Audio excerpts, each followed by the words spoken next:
where, a lot of ex-clergy were giving their testimonies about why they deconverted. And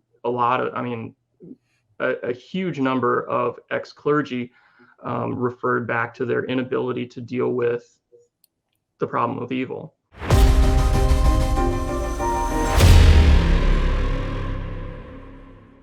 Anything else you want to add? No, so one thing that I really appreciated is at the beginning, White talked about his, being a hospital chaplain and that was awesome. A Reformed pastor, and he dealt with some very difficult situations, and he had to wrestle with the problem of evil and on a very practical level, and had to come up with some conclusions. Whether or not you're a Calvinist or a Molinist, that's super important if you're going to be in ministry. There was something a while back that got big called the Clergy Project, where a lot of ex-clergy were giving their testimonies about why they deconverted, and a huge number of ex-clergy referred back to their inability to deal with the problem of evil. And so that's really ministry 101, right? You're going to have to deal with that, and I appreciate the fact that White had to deal with that and struggled with that. So that's good.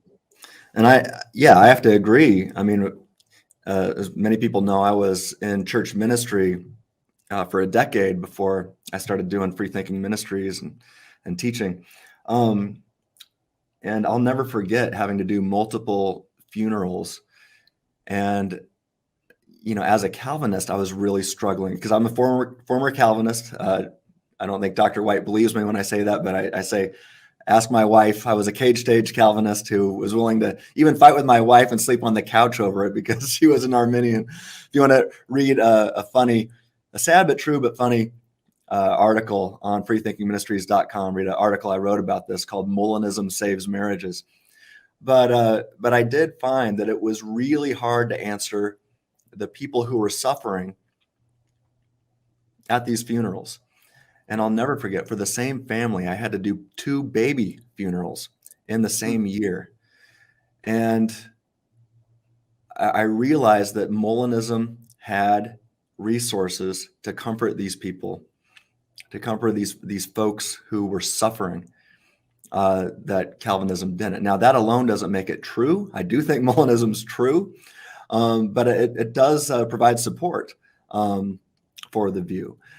So I appreciated the fact that Dr. White was looking for a way to handle the problem of evil and suffering. I don't think his view does that. In the end, I do think that Molinism does that.